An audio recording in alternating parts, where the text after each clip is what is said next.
Ronaldo coloca el 6-1 en el Bernabéu. Y si había algún jugador que merecía marcar otro gol, especialmente era Ronaldo, ¿no? No hay control ni por un lado ni por el otro. Ronaldo, el control de Ronaldo, gol, Ronaldo, gol, ha empatado Ronaldo. Es de Ronaldo, está de vuelta. Ronaldo ha vuelto. Zidane up. It's Ronaldo on the run. This is danger. Ronaldo into the area. Ronaldo, how does he do that? Genius, absolute genius. There was a run in the first. Ronaldo dejando 1-2-3. Vaya golazo de Ronaldo. El tercero del Barça. El tercero de Ronaldo. La galopada triunfal de Ronaldo para desatascar el partido. Now Ronaldo's onside. Can he silence the Camp Nou?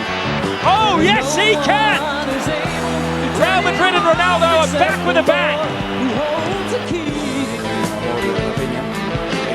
Ronaldo en juego individual, Ronaldo para marcar el 1-0, era el minuto 15 de partido y aparecía Ronaldo Luis Nazario de Lima para adelantar al Barça 1-0. En su mejor versión, sí. Es la versión que más nos ha gustado siempre de Ronaldo. Medio campo, hasta esa posición más o menos será para Ronaldo. Ojo a Ronaldo, que tiene peligro. El primer gol que llegó de las botas. 1 contra 1.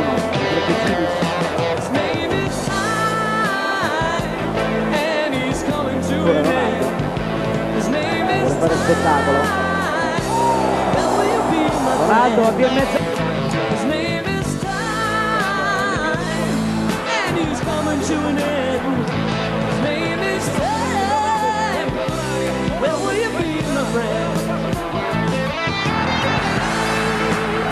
Gefährlich, weil sie dadurch die Leverkusener weit rausziehen und Ronaldo mal wieder vorbei.